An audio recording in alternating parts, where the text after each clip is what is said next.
ఇక్కడ చూడండి, request param అంటే we use this one @request param, and path variable అంటే @path variable are used to extract the value from the request, but they are different purposes and are used to different in context. అవన్నీ రెండింటిని different కాంటెక్స్లో use చేస్తారు. ఇవి రెండు use చేసేది something derive చేయడానికి.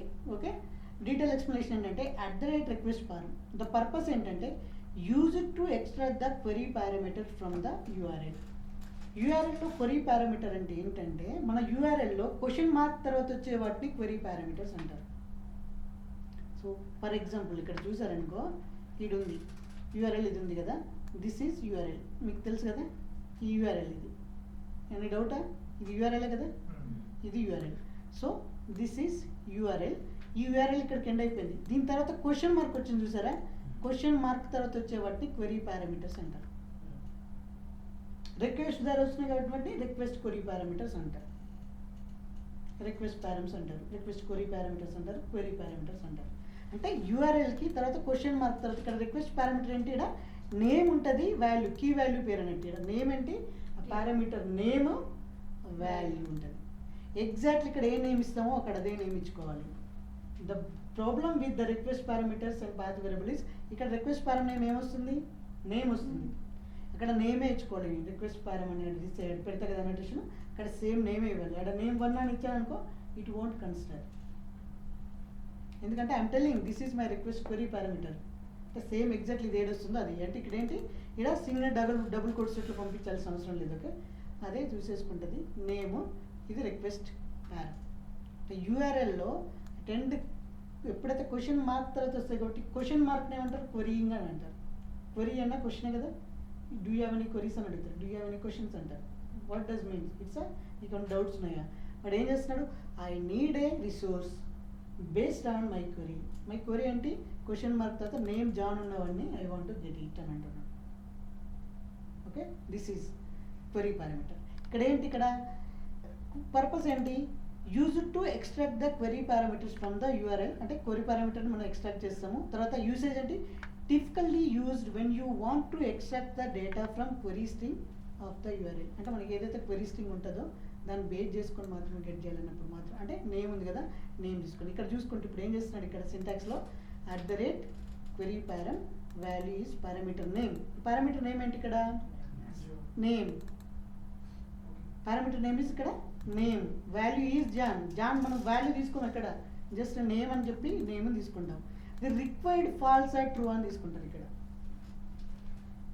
Query parameters, even though it's query parameter, కానీ అన్ని మ్యాండేటరీసే కాదు. ఇప్పుడు నాకు 4 క్వెరీ పారామీటర్స్ ఉన్నాయి. I want to get a course based on the course fees, based on the name, based on the trainer name, based on the availability, based on the start date. Okay, కానీ అన్ని mandatory కాదు, ఏదో ఒకటి match అయినా I want to get it the course details అన్నప్పుడు అందులో కొన్ని request parameters మ్యాండేటరీస్ compulsory ఉంటాయి. కోర్స్ ఐడి మ్యాండేటరీ కదా, అసలు ఏ కోర్స్ అనేది, జావా కోర్సా, .NET కోటా, ఆ ట్రైనర్ ఎవరైనా కానీ, trainer is doesn't matter, but course అనేది కంపల్సరీ. నేను తీసుకోవాల్సిన జావా కోర్స్. అది కొన్ని రిక్వెస్ట్ పారామీటర్స్లో కొన్ని మ్యాండేటరీ ఫీల్డ్స్ ఉంటాయి, కొన్ని ఆప్షనల్ ఫీల్డ్స్ ఉంటాయి. ఏదైతే మ్యాండేటరీ ఫీల్డ్స్ ఉంటుందో వాటికి రిక్వైర్డ్ ట్రూ అని పెడతాం. ఇది కూడా interview questions. What is required true in the request query parameters అని అడుగుతారు. రిక్వెస్ట్ క్వెరీ పారామీటర్ ట్రూ అని పెడితే నువ్వు ఆ పారామీటర్ వాల్యూ కానీ అది కానీ క్వశ్చన్ మార్క్లో లేకపోయిందనుకో, క్వశ్చన్ మార్క్ తర్వాత లేకపోయిందనుకో ఏపై కనెక్ట్ అవ్వదు, 404 ఎర్రర్ వస్తుంది, రిసోర్స్ నాట్ ఫౌండ్ ఎర్రర్ వచ్చేస్తుంది. ఎందుకంటే అది మ్యాక్సిమం 100% ఎక్స్పెక్ట్ చేసే వాటిని ట్రూ పెడతారు, ఆప్షనల్ వాటిని ఫాల్స్ అని పెడతారు. ఈ ఆప్షనల్ పెట్టిన query parameters you can pass or you can not pass it. That won't bother, it's won't bother. So it will bother about only required true fields. You should have it in the query. ఇక్కడ okay, ఇక్కడ query parameter డెఫినెట్గా ఉండాలి. Right, syntax ఎలా రాస్తారంటే ఎన్ని request పారామ్స్ ఉంటే అన్ని request పారామ్స్ names same. Path వేరియబుల్స్లో రాసాం కదా, ప్రీవియస్లో ఎలా రాసాం, ఇక్కడ పాత్ వేరియబుల్ రాసాం కదా, వేర్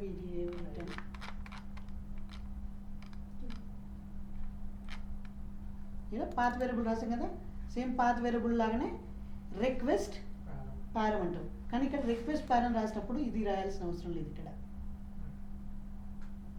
జస్ట్ ఈ స్లాష్ కూడా అవసరం లేదు. We will remove this. Request param అని పెడతాము. పారామీటర్ నేమ్ ఏంటి, is required true or false అన్నీ మనం యాడ్ చేసుకో. ఇట్లా నెంబర్ ఆఫ్ రిక్వెస్ట్ పారామీటర్స్ ఎన్ని ఉంటే అన్నీ వీ కెన్ యాడ్ ఇట్. 10 ఉండగా we can have 10. But more than 2-3 కన్నా ఉన్నప్పుడు రిక్వెస్ట్ పారమ్స్ పెట్టరు. That's a bad request. ఎందుకంటే రిక్వెస్ట్ పారమ్స్ అన్నీ ఎలా వస్తాయి, యూఆర్ఎల్లో కలిసి వస్తాయి, పార్ట్ ఆఫ్ యూఆర్ఎల్ వస్తాయి. ఇప్పుడు 100 పారామీటర్స్ ఉన్నాయనుకో, యూఆర్ఎల్ ఎంత పెద్దగా అవుద్ది, it going to be big. అప్పుడు ఏం చేస్తారు, పోస్ట్ కాల్ పెట్టి రిక్వెస్ట్ బాడీలో ఒక ఆబ్జెక్ట్ లాగా పంపించేస్తారు రిక్వెస్ట్ పారామీటర్స్ అని. ఇప్పుడు 100 క్వరీ పారామీటర్స్ ఉన్నాయనుకో, అప్పుడు ఏం చేస్తారు, పోస్ట్ కాలే పెడతారు, పెట్టేసి రిక్వెస్ట్ బాడీలో ఆ ప్రాపర్టీస్ అన్ని సెట్ చేసి D2 ఒకటి క్రియేట్ చేసుకొని ఒక సపరేట్ క్లాస్ క్రియేట్ చేసుకొని క్వరీ పారామీటర్స్ అన్ని అందులో పెట్టేసి పోస్ట్ కాల్గా పంపించేస్తారు. ఎందుకంటే అన్ని 100 పారామీటర్స్ పెట్టద్దు యూఆర్ఎల్లో. 2-3 కన్నా ఎక్కువ ఉన్నా కూడా పెట్టకూడదు. ఒక 3 ఈజ్ ఎనఫ్. ఓకే, ఒక 10 ఉన్నాయి కదా, 10 క్వరీ పారామీటర్స్ సెట్ చేయరు ఎవరు, రిక్వెస్ట్ బాడీ లాగానే పంపించేస్తారు. క్లియర్?